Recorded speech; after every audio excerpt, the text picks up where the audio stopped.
Baiklah, Assalamualaikum warahmatullahi wabarakatuh.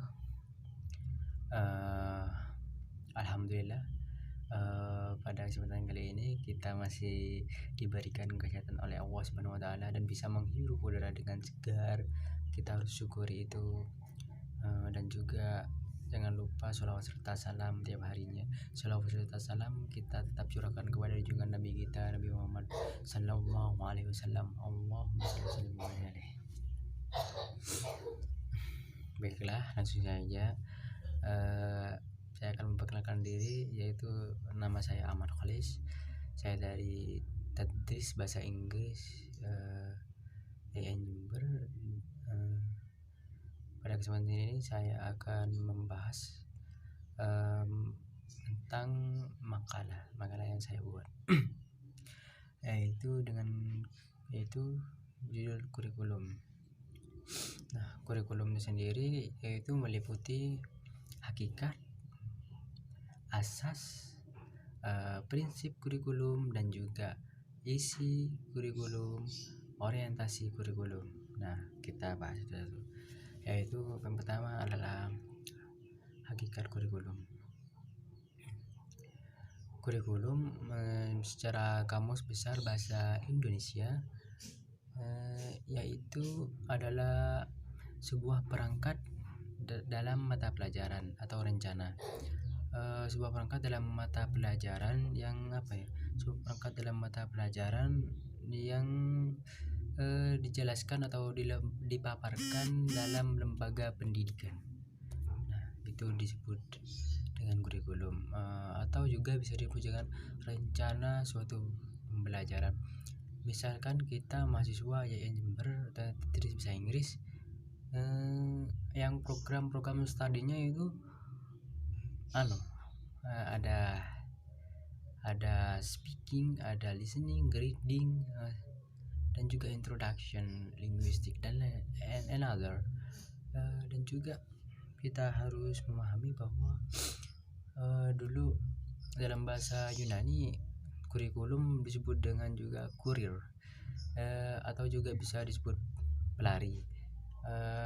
Ada juga yang mengatakan dalam bahasa Latin yaitu kurir, atau disebut dengan suatu lomba dalam sebuah lapangan yang mana ada sebuah awalan dan akhiran. Itu harus ditempuh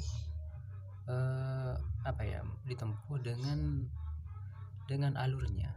Kan ada lari, harus ada fase-fasenya, yaitu ada dari start, gak murah langsung finish. Kita harus mulainya dengan nol dari dulu.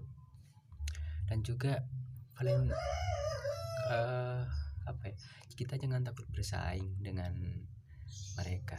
Soalnya kita harus cari ilmu dengan giat. Valentino Rossi pernah berkata bahwa kita boleh kalah start, tapi belum tentu kita kalah di finish. Itu adalah sebuah kata simpel tapi membuat kita termotivasi gitu. Dan juga kurikulum kurikulum sendiri sebuah perangkat atau mata pelajaran yang direncanakan sebelumnya. Misalkan dalam satu contoh lain yaitu dosen memaparkan sebuah sistem kontrak belajar. Nah, itu juga bisa disebut dengan kurikulum. Kenapa dosen tersebut memaparkan rencananya ke depan, memaparkan rencananya kepada mahasiswanya agar rencana tersebut sesuai dan terjalan dengan semestinya. Misalkan dalam suatu kontrak belajar tersebut mahasiswa tidak boleh telat, mahasiswa tidak boleh alfa minimal, tidak melebihi alfa yaitu 3 kali present. Maka secara otomatis dia akan tidak bisa mengikuti ujian. Nah, tujuan dengan itu biar mahasiswa tahu disiplin. Tujuan tersebut biar untuk mahasiswanya kok. Dan juga kurikulum kurikulum menurut para tokoh-tokoh yaitu Alexander dan Shelley sebagai yaitu sebuah apa ya, mereka adalah ilmuwan dari pendidikan, ilmuwan pendidikan. Mereka berpendapat bahwa kurikulum sebagai usaha lembaga pendidikan demi mencapai suatu tujuan dalam pendidikan tersebut. Misalkan dalam suatu lembaga pendidikan tersebut ingin mengubah cara pandang, pola pikir dengan menerapkan aturan-aturan keras dengan disiplin. Tidak ya, dalam sebuah pendidikan atau lembaga sekolah itu tidak boleh telat. Nah, tidak boleh telat di sini adalah kata-kata lain dari disiplin. Jujur akan membentuk, saya setuju bahwa sekolah bisa membentuk karakter pada siswanya. Dalam kata lain, kan itu wajib bagi manusia menuntut ilmu. Kita harus mencari ilmu sampai nanti di sini. Hadisnya juga ada, dan juga ada sebuah kutipan hadis, tolabul ilmi faridatan muslim. Setiap mencari ilmu wajib hukumnya bagi setiap muslim.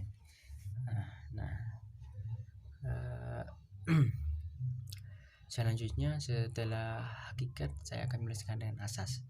Asas sendiri yaitu adalah pokok inti dari kurikulum tersebut.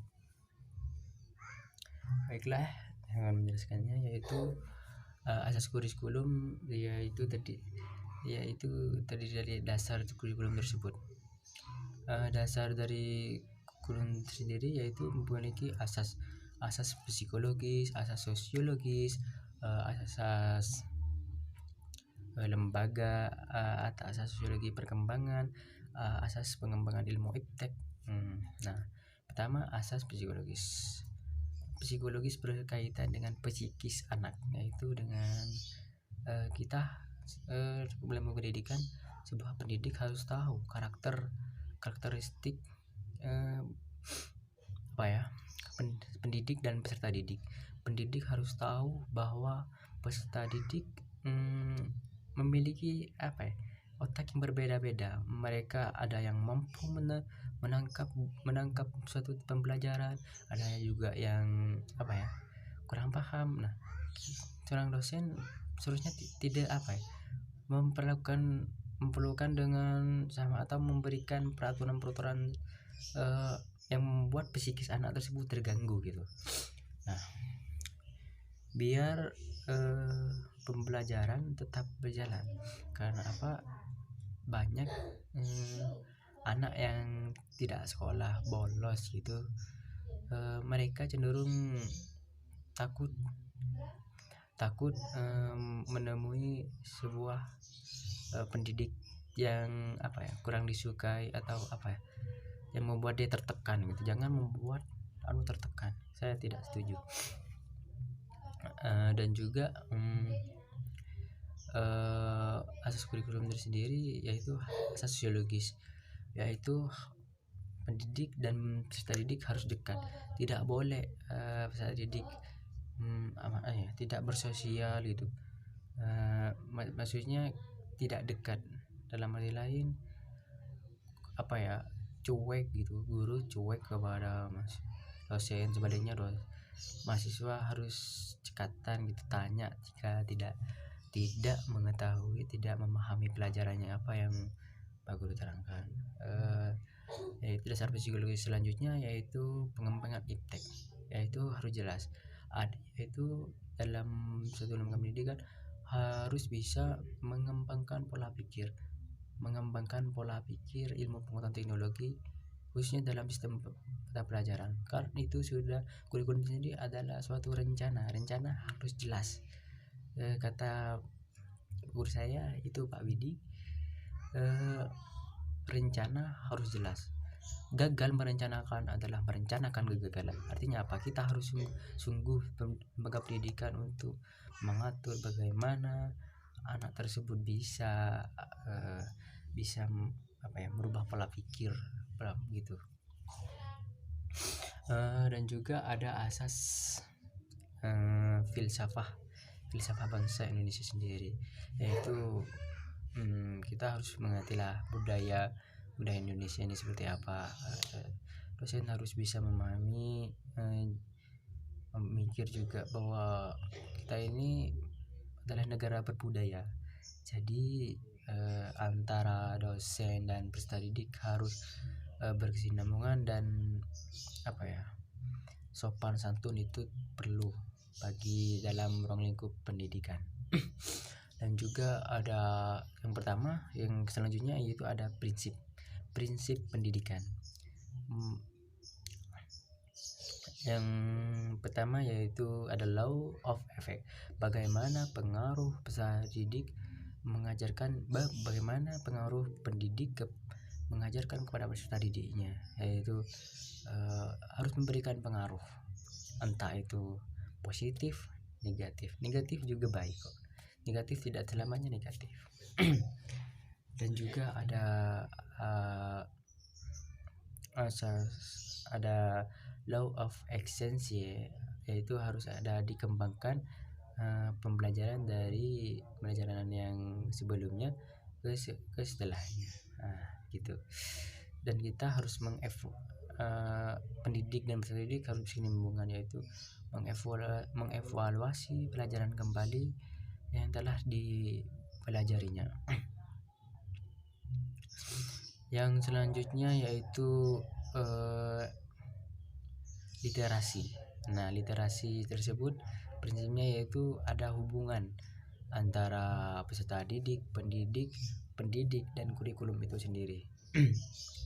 Mereka menyebabkan apa? Kalau jika mereka tidak berkesinambungan saja, maka akan berantakan dalam mengatur sebuah kurikulum. Dan selanjutnya saya akan menerangkan tentang isi kurikulum. Isi kurikulum itu meliputi adalah tujuan, isi kurikulum sendiri, yaitu bahan materi, aspek, itu harus jelas. Yang pertama, tujuannya harus jelas, mau dikemanakan dalam suatu lembaga pendidikan tersebut. Rencana itu harus direncanakan, bukan sebuah menjadi angan-angan saja. Rencana itu harus matang. Jika tidak, maka pembelajaran akan monoton dan membuat ruang lingkup tersebut akan menjadi tidak harmonis, tidak kondusif atau lainnya dah. Yang terakhir adalah baiklah, yang selanjutnya saya akan menerangkan tentang mengenai orientasi kurikulum. Orientasi kurikulum yaitu orientasi kurikulum adalah sebuah pengenalan awal sejarah. Orientasi adalah pengenalan awal sejarah, yang mana di situ ada pengenalan dari tokoh-tokoh, bagaimana peristiwa tersebut, dan juga bagaimana alurnya. Nah, baik, kita akan menjelaskan tentang orientasi kurikulum. Orientasi kurikulum yaitu di Indonesia, sejarahnya yaitu perkembangan pendidikan Indonesia sudah berkembang sejak kemerdekaan. 2 tahun setelahnya kemerdekaan Indonesia, yaitu pada tahun 1947 Indonesia mengalami pengembangan pendidikan, yaitu yang biasa disebut dengan rencana pendidikan. Rencana pendidikan tersebut pada tahun 1947 Indonesia mengalami rencana pembelajaran yang tahun 1947 yang disebut dengan populernya bahasa Indonesia adalah Real Plan, yang lebih populer dibandingkan dengan bahasa Inggris yang kita gunakan saat ini, yaitu kurikulum. Real Plan sendiri adalah rencana pembelajaran, perangkat pembelajaran. Jadi dulu Indonesia mengalami perkembangan pendidikan melalui tokoh-tokoh yang ingin mengubah pola pikir yang masih mengikuti pendidikan dalam pendidikan sistem Belanda gitu. Dan juga rencana pembelajaran pada tahun terurai yaitu 1974.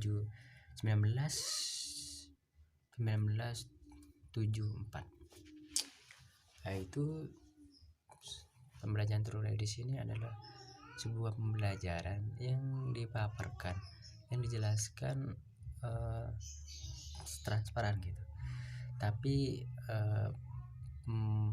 sistem pendidikan Indonesia sudah mengalami perkembangan dari tahun ke tahun. Contohnya saja yang saya alami dulu tidak ada selalu mengikuti perkembangan zaman. Dulu saya tidak ada yang namanya ujian online, belajar online. Pada saat sekarang ini alhamdulillah semua itu serba online. Kuliah online. Dan juga yang ketiga ada rencana pembelajaran pendidikan tahun 1968. Rencana pendidikan tersebut ditujukan agar di situ sudah pendidikan politik, pendidikan pada masa itu pada masa politik, yaitu perubahan pada masa orde lama kepada orde baru. Dan juga disebut mengalami perkembangan lah. Indonesia mengalami perkembangan pendidikan dari tahun ke tahun, dan sekarang saya bisa merasakannya. Alhamdulillah. Dari semua itu sekian dari pembahasan kali ini, yaitu mengenai kurikulum, pembahasan tentang kurikulum sendiri. Sekian, mohon maaf apabila ada salah-salah kata yang saya ucapkan, karena jika ada benarnya itu semata-mata adalah karena ridho Allah, dan jika ada salah itu mungkin dari setan, dan saya itu hanya korbannya. Sekian, terima kasih kepada kalian semua guys. Tetap semangat, keep healthy. Wassalamualaikum warahmatullahi wabarakatuh. Never give up.